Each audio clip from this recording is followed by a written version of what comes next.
Welcome to a new episode of the Falling Asleep podcast. This episode is sponsored by Why Not 3, a work-life balance platform for overachievers.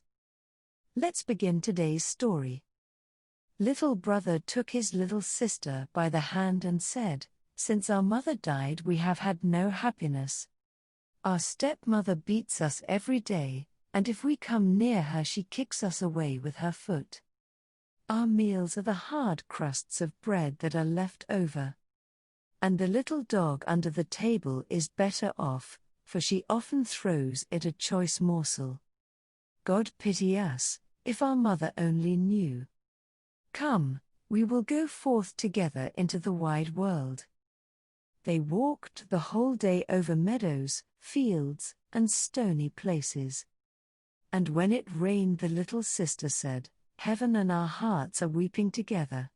In the evening they came to a large forest, and they were so weary with sorrow and hunger and the long walk, that they lay down in a hollow tree and fell asleep. The next day when they awoke, the sun was already high in the sky, and shone down hot into the tree. Then the brother said, "Sister, I am thirsty. If I knew of a little brook, I would go and just take a drink. I think I hear one running." The brother got up and took the little sister by the hand, and they set off to find the brook. But the wicked stepmother was a witch, and had seen how the two children had gone away, and had crept after them secretly, as witches creep, and had bewitched all the brooks in the forest. Now when they found a little brook leaping brightly over the stones, the brother was going to drink out of it, but the sister heard how it said as it ran, "Who drinks of me will be a tiger. Who drinks of me will be a tiger." Then the sister cried, "Pray, dear brother, do not drink, or you will become a wild beast, and tear me to pieces." The brother did not drink, although he was so thirsty, but said, "I will wait for the next spring." When they came to the next brook, the sister heard this also say, "Who drinks of me will be a wolf. Who drinks of me will be a wolf." Then the sister cried out, "Pray, dear brother, do not drink, or you will become a wolf, and devour me." The brother did not drink, and said, "I will wait until we come to the next spring, but then I must drink, say what you like. For my thirst is too great." And when they came to the third brook, the sister heard how it said as it ran, "Who drinks of me will be a roebuck. Who drinks of me will be a roebuck." The sister said, "Oh, I pray you, dear brother, do not drink, or you will become a roebuck, and run away from me." But the brother had knelt down at once by the brook, and had bent down and drunk some of the water, and as soon as the first drops touched his lips, he lay there in the form of a young roebuck. And now the sister wept over her poor bewitched brother, and the little roe wept also, and sat sorrowfully near to her. But at last the girl said, "Be quiet, dear little roe, I will never, never leave you." Then she untied her golden garter and put it round the roebuck's neck, and she plucked rushes and wove them into a soft cord. This she tied to the little animal and led it on, and she walked deeper and deeper into the forest. And when they had gone a very long way, they came at last to a little house, and the girl looked in. And as it was empty, she thought, "We can stay here and live." Then she sought for leaves and moss to make a soft bed for the roe. And every morning she went out and gathered roots and berries and nuts for herself, and brought tender grass for the roe, who ate out of her hand, and was content and played round about her. In the evening, when the sister was tired, and had said her prayer, she laid her head upon the roebuck's back, that was her pillow, and she slept softly on it. And if only the brother had had his human form, it would have been a delightful life. For some time they were alone like this in the wilderness. But it happened that the king of the country held a great hunt in the forest. Then the blasts of the horns, the barking of dogs and the merry shouts of the huntsmen rang through the trees, and the roebuck heard all, and was only too anxious to be there. "Oh," said he, to his sister, "let me be off to the hunt, I cannot bear it any longer," and he begged so much that at last she agreed. "But," said she to him, "come back to me in the evening. I must shut my door for fear of the rough huntsman, so knock and say, 'My little sister, let me in, that I may know you.' And if you do not say that, I shall not open the door." Then the young roebuck sprang away. So happy was he and so merry in the open air. The king and the huntsman saw the lovely animal, and started after him, but they could not catch him, and when they thought that they surely had him, away he sprang through the bushes and vanished. When it was dark he ran to the cottage, knocked, and said, "My little sister, let me in." Then the door was opened for him, and he jumped in, and rested himself the whole night through upon his soft bed. The next day the hunt began again, and when the roebuck once more heard the bugle horn, and the ho, ho of the huntsman, he had no peace, but said, "Sister, let me out, I must be off." His sister opened the door for him, and said, "But you must be here again in the evening and say your password." When the king and his huntsmen again saw the young roebuck with the golden collar, they all chased him, but he was too quick and nimble for them. This lasted the whole day, but by the evening the huntsmen had surrounded him, and one of them wounded him a little in the foot, so that he limped and ran slowly. Then a hunter crept after him to the cottage and heard how he said, "My little sister, let me in," and saw that the door was opened for him, and was shut again at once. The huntsman took notice of it all, and went to the king and told him what he had seen and heard. Then the king said, "Tomorrow we will hunt once more." The little sister, however, was dreadfully frightened when she saw that her fawn was hurt. She washed the blood off him, laid herbs on the wound, and said, "Go to your bed, dear roe, that you may get well again." But the wound was so slight that the roebuck, next morning, did not feel it any more. And when he again heard the sport outside, he said, "I cannot bear it, I must be there. They shall not find it so easy to catch me." The sister cried, and said, "This time they will kill you, and here am I alone in the forest and forsaken by all the world. I will not let you out."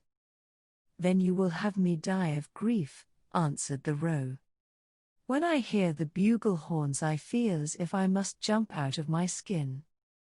Then the sister could not do otherwise, but opened the door for him with a heavy heart, and the roebuck, full of health and joy, bounded into the forest. When the king saw him, he said to his huntsman, "Now chase him all day long till nightfall, but take care that no one does him any harm."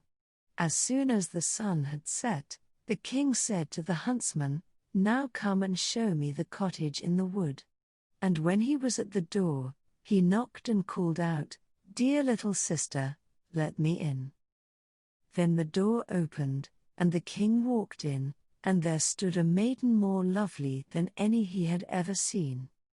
The maiden was frightened when she saw, not her little roe, but a man come in who wore a golden crown upon his head. But the king looked kindly at her, stretched out his hand, and said, "Will you go with me to my palace and be my dear wife?" "Yes, indeed," answered the maiden, "but the little roe must go with me, I cannot leave him." The king said, "It shall stay with you as long as you live, and shall want nothing." Just then he came running in, and the sister again tied him with the cord of rushes, took it in her own hand, and went away with the king from the cottage. The king took the lovely maiden upon his horse and carried her to his palace, where the wedding was held with great pomp. She was now the queen, and they lived for a long time happily together. The roebuck was tended and cherished, and ran about in the palace garden. But the wicked stepmother, because of whom the children had gone out into the world, had never thought but that the sister had been torn to pieces by the wild beasts in the wood, and that the brother had been shot for a roebuck by the huntsman. Now when she heard that they were so happy, and so well off, envy and jealousy rose in her heart and left her no peace, and she thought of nothing but how she could bring them again to misfortune. Her own daughter, who was ugly as night, and had only one eye, reproached her and said, "A queen, that ought to have been my luck." "Just be quiet," answered the old woman, and comforted her by saying, "When the time comes I shall be ready." As time went on, the queen had a pretty little boy, and it happened that the king was out hunting. So the old witch took the form of the chambermaid, went into the room where the queen lay, and said to her, "Come, the bath is ready. It will do you good, and give you fresh strength. Make haste before it gets cold." Her daughter also was close by. So they carried the weakly queen into the bathroom, and put her into the bath. Then they shut the door and ran away. But in the bathroom they had made a fire of such hellish heat that the beautiful young queen was soon suffocated. When this was done, the old woman took her daughter, put a nightcap on her head, and laid her in bed in place of the queen. She gave her to the shape and look of the queen, only she could not make good the lost eye. But in order that the king might not see it, she was to lie on the side on which she had no eye. In the evening when he came home and heard that he had a son, he was heartily glad, and was going to the bed of his dear wife to see how she was. But the old woman quickly called out, "For your life leave the curtains closed. The queen ought not to see the light yet, and must have rest." The king went away, and did not find out that a false queen was lying in the bed. But at midnight, when all slept, the nurse, who was sitting in the nursery by the cradle, and who was the only person awake, saw the door open and the true queen walk in. She took the child out of the cradle, laid it on her arm, and suckled it. Then she shook up its pillow, laid the child down again, and covered it with the little quilt. And she did not forget the roebuck, but went into the corner where it lay, and stroked its back. Then she went quite silently out of the door again. The next morning the nurse asked the guards whether anyone had come into the palace during the night, but they answered, "No, we have seen no one." She came thus many nights and never spoke a word. The nurse always saw her, but she did not dare to tell anyone about it. When some time had passed in this manner, the queen began to speak in the night, and said, "How fares my child? How fares my roe? Twice shall I come, then never more."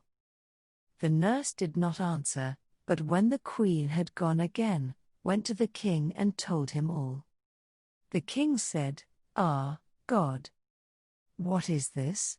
Tomorrow night I will watch by the child." In the evening he went into the nursery, and at midnight the queen again appeared and said, "How fares my child? How fares my roe? Once will I come, then never more." And she nursed the child as she was wont to do before she disappeared. The king dared not speak to her, but on the next night he watched again. Then she said, "How fares my child? How fares my roe? This time I come, then never more." Then the king could not restrain himself. He sprang towards her, and said, "You can be none other than my dear wife. She answered, "Yes, I am your dear wife," and at the same moment she received life again, and by God's grace became fresh, rosy and full of health. Then she told the king the evil deed which the wicked witch and her daughter had been guilty of towards her. The king ordered both to be led before the judge, and the judgment was delivered against them.